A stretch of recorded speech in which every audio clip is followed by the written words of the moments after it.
শনিবার সকাল থেকেই কলকাতার আকাশ ছিল মেঘলা। শহরের বিস্তীর্ণ এলাকায় ঝিরঝিরে বৃষ্টিও হয়েছে। সারাদিনই কলকাতা সহ শহরতলির বিস্তীর্ণ এলাকায় হালকা থেকে মাঝারি বৃষ্টিপাত চলবে। সঙ্গে বইবে ঝোড়ো হাওয়া। হাওয়া অফিস সূত্রে খবর, কলকাতা, হুগলি এবং উত্তর চব্বিশ পরগনার কিছু এলাকায় বজ্রবিদ্যুৎ সহ বৃষ্টি হতে পারে। সঙ্গে ঝোড়ো হাওয়াও বইতে পারে। দক্ষিণ কলকাতায় বৃষ্টি চলছে।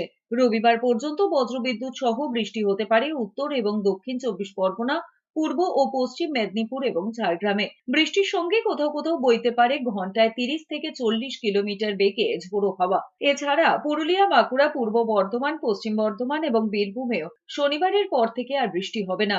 এদিকে শনিবার এবং রবিবার দার্জিলিং, কালিম্পং, উত্তর দিনাজপুরে বৃষ্টির সম্ভাবনা থাকলেও তা খুব জোরালো নয়।